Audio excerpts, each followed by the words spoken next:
Today I'm talking about how to make this cute little honeycomb soap. I have it in the little package, which is just some wax paper that's wrapped around, put a tape on the back, and then it just has some twine here. And so I'm going to mess up the packaging and open it up because I want to show you what it looks like inside so you know what I mean when I say honeycomb soap. This is like a cinnamon scent.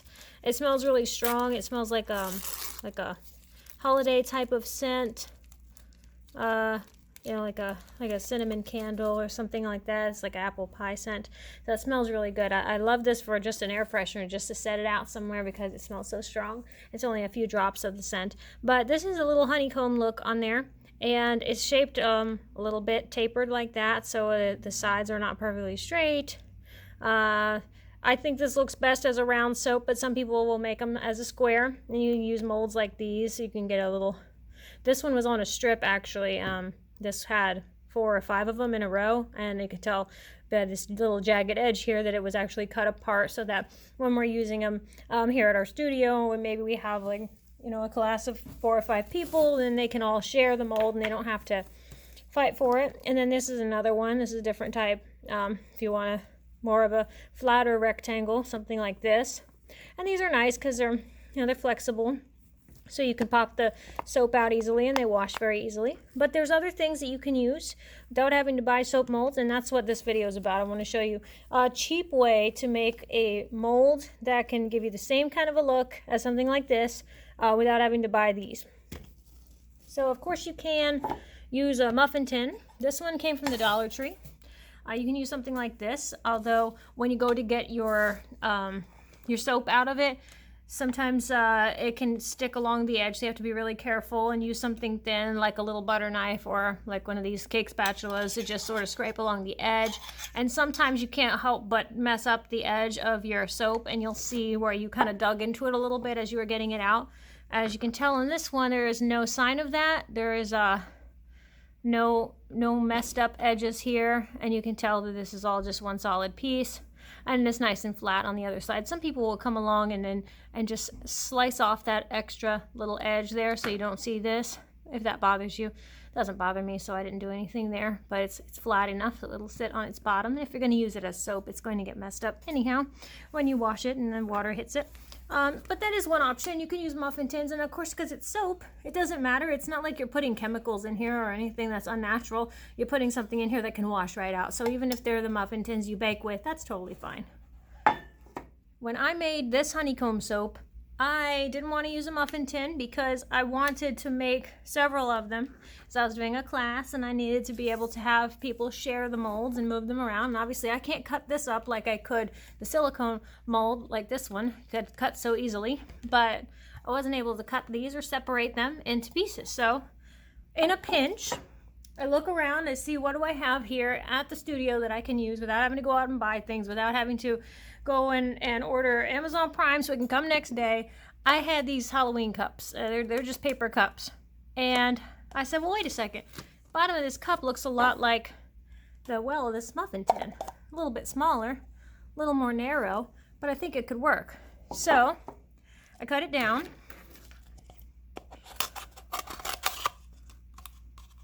I didn't need it to be too tall.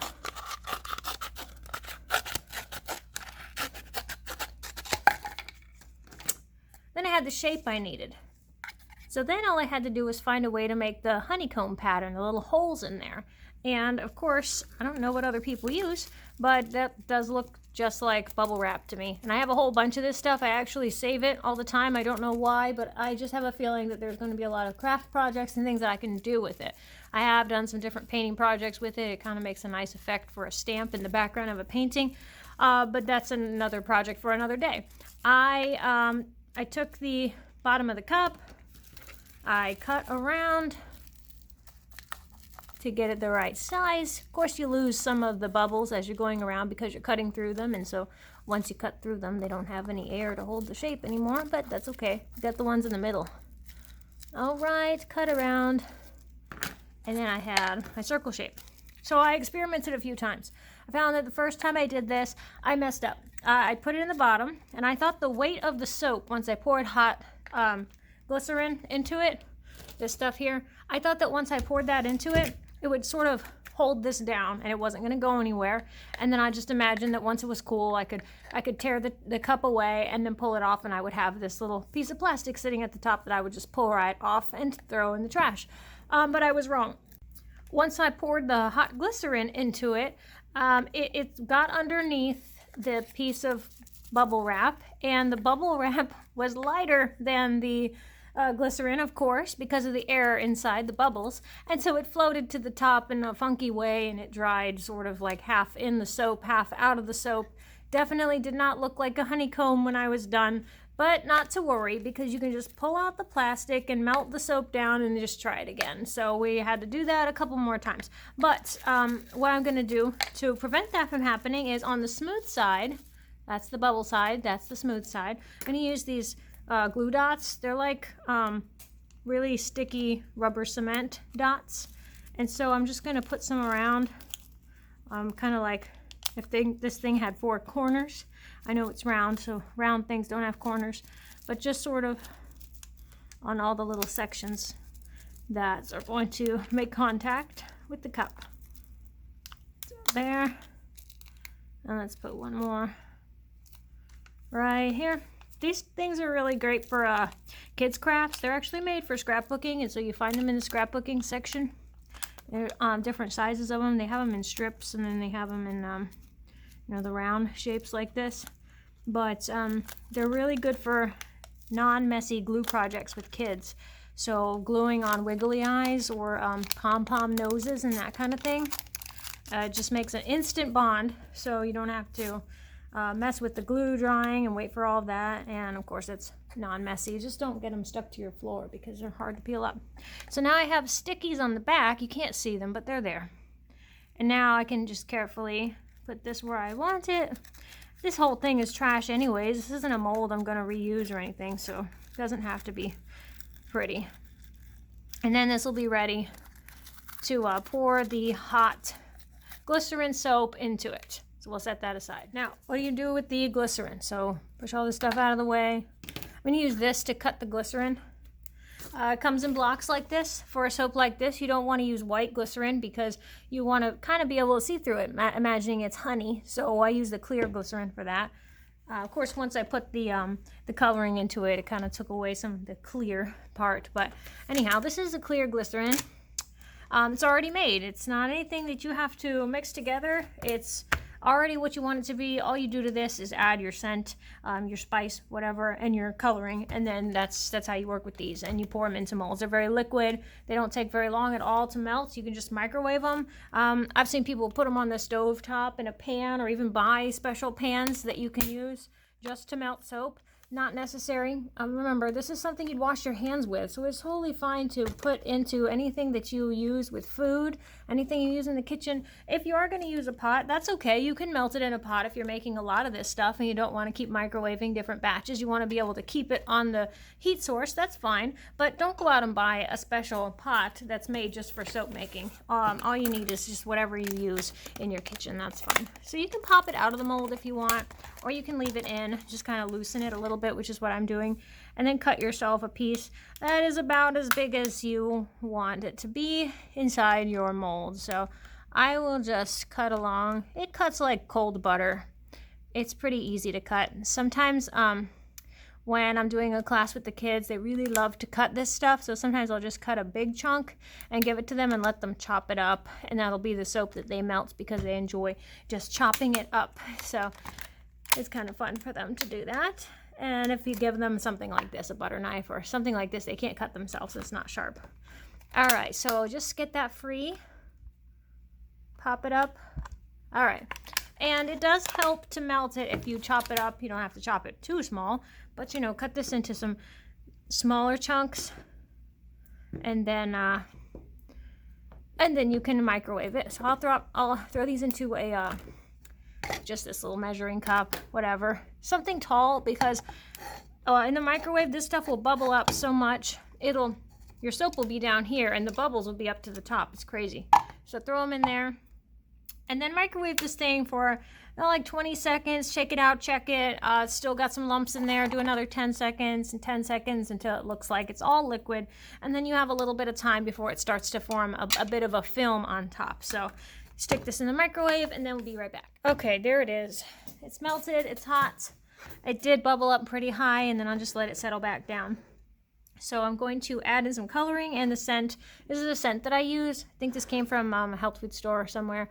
Cinnamon leaf, and it does smell really nice. But whatever reminds you of this. So to me, the smell of this reminds me of what this kind of should smell like. And so whatever you want, but it doesn't have to be honey scent. They do make a nice honey almond. Shake a few drops in there, whatever you feel like. Had the hiccups just a second ago. The only thing that works for me when I have the hiccups is just drink a sip of water slowly. But I didn't have any water, so I had a sip of a Java chip frappuccino, but that seemed to work. Putting a drop of yellow, dark yellow, and a drop of brown to see what that does. Give it a stir. It's a little darker than my original one, but the color does tend to fade, so that is totally fine. Okay. Oh, that's nice. Okay, it does smell so good. All right. This stuff washes off very easily, so the cleanup is not bad at all. I'm just going to put a cap back on my glycerin. You don't need to have the cap on it, but it prevents anything that's a little sticky when it's in there, the block, so it prevents anything from getting stuck on there, like some dust or anything. So here we go. Here's our mold. Bring that back and just kind of guide it in there. It doesn't look like we have too much. It might be more than what can fit in the container. I'm really bad at judging stuff like that, so we'll see what happens. If you make too much, though, it might be a good idea to have 2 molds prepared, because just in case it ends up being a little too much, you don't want to waste it. So have a couple molds ready just in case. Imperfect, our bubble wrap is staying on the bottom. So it didn't do what happened the first time, and that's pretty good. Look at that. Didn't have all this extra. This is one that can be a very dark color and still looks good because you still see the honeycomb look on top. Get as much of it out as you can so that you don't waste your soap. But there's no harm done if some of this goes down your drain. That's totally fine. Once it gets to be like this, though, you can't really get it out anymore. It's just that's as far as you're going to go. So you can drop that in the sink, you can let it soak, and then this thing, if you want, and you want to see fast results, stick it in the freezer. Keep it level, it's pretty warm right now, actually. And then once you're ready, you can pull off the paper and throw the mold away. So let's pop this thing in the freezer so you can let it settle.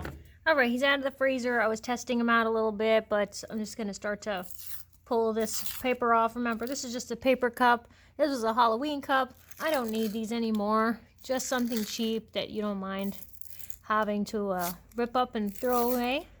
Pull it off gently if you've just taken him out of the freezer. This guy still feels a little warm, so I don't want to mush him up. All right, just keep going around until you're able to get it out without, messing it up. And then we have to work to get that plastic out. So you see what that looks like there. Just gently wiggle it out. Don't squeeze. You don't want your fingerprints on there. Okay, it's coming up. Oh, it looks so good when you use the darker color on there. I really like that. And there it is. This one just looks like a different variation of honey. Of course, a little bit of it stays on your bubble wrap, but that's fine. There's hardly anything on there. You can just toss that whole thing. It looks so shiny wherever the plastic was, so it makes it almost look gooey, like the honey is sticky or wet, and it just gives it such a neat little look. And this is a really fun one to wash your hands with because of the size of it. It's just easy. It fits in your hand nicely. But you can have different variations of the honey, because think of it, it's like buying honey from a little farmer's market. They're all different. Here's your darker ones that look more like this, and then your lighter ones. So you can have a whole bunch of them, and just kind of play around with it. See what you like for the shade. I don't know how, but this got that little white part in there, but it almost looked like honeycomb. I don't know what that is or how that happened, but I like it because it looks like a little bit of actual honeycomb that's stuck in there. So these are so fun. You can do all different kinds of thicknesses with them. and try them out in different types of molds and see what you can come up with. There's also some neat little packaging ideas here, so you can come up with something real cute like this to package them. You know, make your own little labels. Little brown paper, I always like something like that, just to make it look natural and match the theme. But you know, some of these different neat little scents. This one's kind of neat. It's got the dried oranges in there, but you know, something cute like that for packaging.